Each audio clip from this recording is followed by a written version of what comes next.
Analizamos la escena de los mercados como cada viernes con la ayuda de Pablo Gil. Muy buenas tardes, Pablo. Hola, ¿qué tal? Buenas tardes. Bueno, ¿qué tal? ¿Cómo has visto el cierre de semana? La clave está en la reunión que mantuvo la Reserva Federal esta semana. Creo que nadie se esperaba un mensaje tan distinto, no en el texto, pero sí en el tono, sí en la forma de explicarse Jerome Powell, ¿no? Creo que por primera vez dijo cosas que normalmente no dicen. Hablaron de lo difícil que es saber lo que va a ocurrir, que estábamos ante una situación que probablemente una de las más complicadas a nivel de estudio macroeconómico, teniendo en cuenta lo que había ocurrido con la pandemia, la disrupción económica, luego la cantidad de estímulos fiscales y monetarios que se habían volcado, el envío de dinero directamente a la ciudadanía. Dijo que podía ocurrir cualquier cosa a grosso modo. Vino a decir también que se habían equivocado en el cálculo de la inflación. En la reunión anterior dijo 9 veces la palabra transitorio, ayer lo dijo 2 veces solo.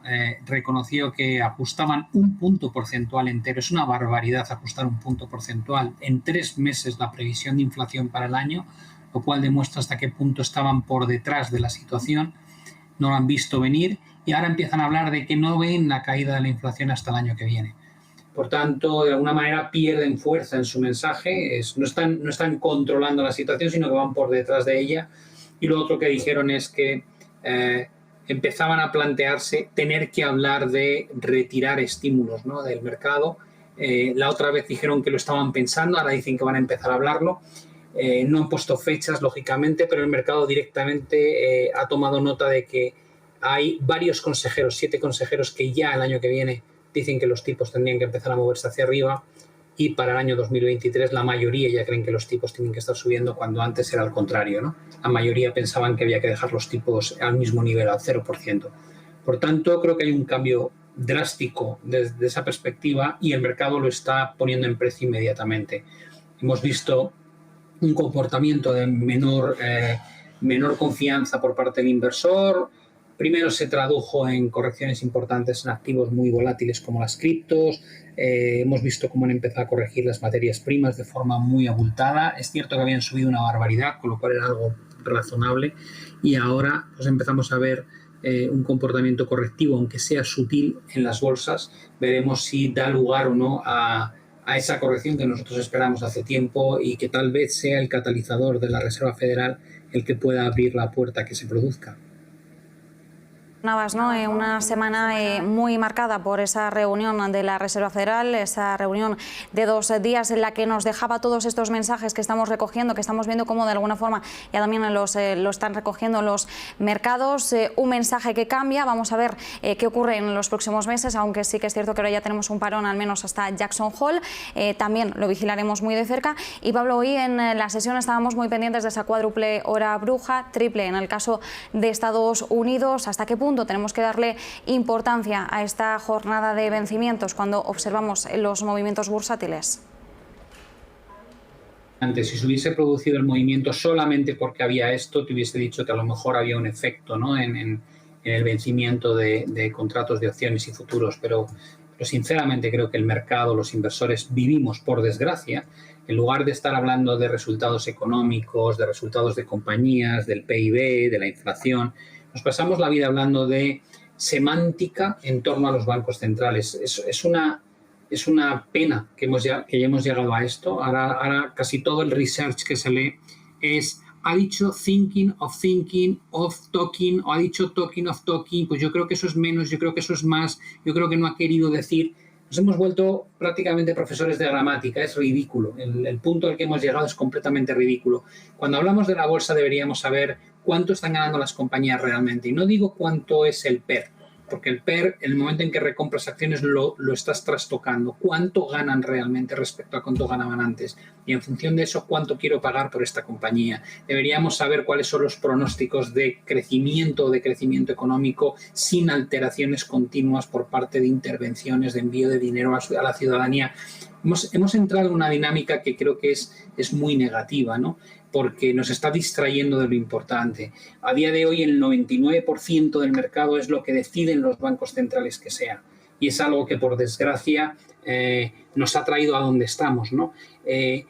¿Cómo será de dependiente el inversor del Banco Central que el mero hecho de que digan que ahora en lugar de pensar en retirar estímulo, están hablando de retirar estímulo, ni siquiera han hablado de cuánto estímulo ni de cuándo va a ser, provoca ya un cambio de sentimiento en un inversor que sí pierde un poquito la fe en el mercado? Eso nos da una idea de hasta qué punto estamos adictos al apoyo continuado y al estímulo rampante de los bancos centrales. Creo que es lo que más importa, mucho más que la hora bruja.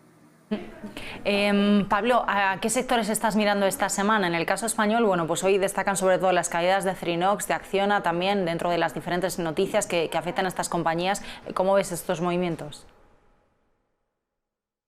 Con el trade cíclicas defensivas. Hemos visto a lo largo de los últimos meses cómo el mercado ha premiado todo el sector cíclico contra el sector defensivo. Hemos visto grandes correcciones, por ejemplo, en utilities, en algunas compañías de salud, y luego hemos visto un comportamiento extraordinario, por ejemplo, en la banca, ¿no? En otros sectores cíclicos, en autos. En la medida en que había steepening o pendiente de la curva positiva en Estados Unidos, ese trade tenía mucho apoyo.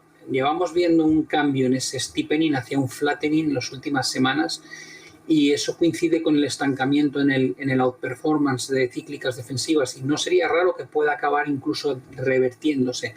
Traducido, digamos, para que nos entiendan, si eso llegase a ocurrir, lo que querría decir es que habría que estar comprando eléctricas, por ejemplo, y vendiendo bancos.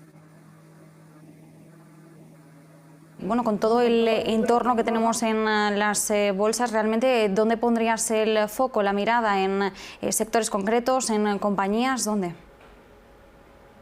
Mira, este año, a lo largo de este año hemos visto un comportamiento que es una pauta que se va repitiendo.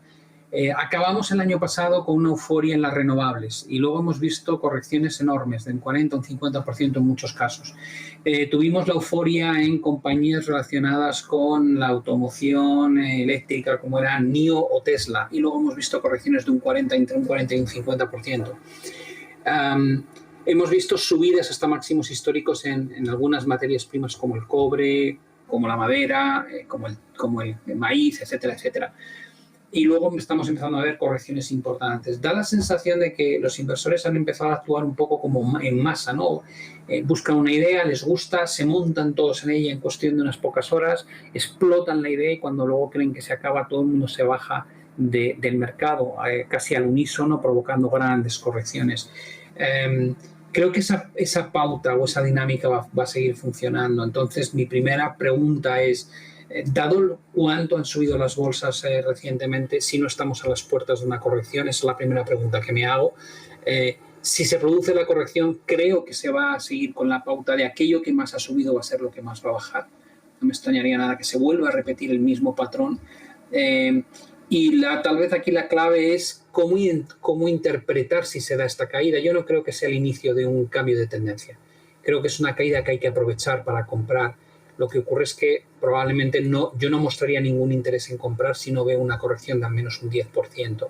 Entonces, de cara, digamos, a la gente con la que hablamos nosotros, les decimos, evidentemente, protege tus inversiones porque el riesgo correctivo cada vez es mayor, pero aprovecha esta corrección para comprar. Si has sabido descargar posición arriba, aprovecha para cargar, porque probablemente todavía tenemos meses por delante relativamente buenos, basado en que los bancos centrales tan pronto vean que hay un problema en los mercados, van otra vez a poner el pie en el acelerador, van a transmitir tranquilidad y eso lo van a volver a comprar los inversores como un síntoma de que todavía es demasiado pronto para bajarse de los activos de riesgo. Como siempre, gracias. Muy buenas tardes. Nos vemos la próxima semana. Hasta luego.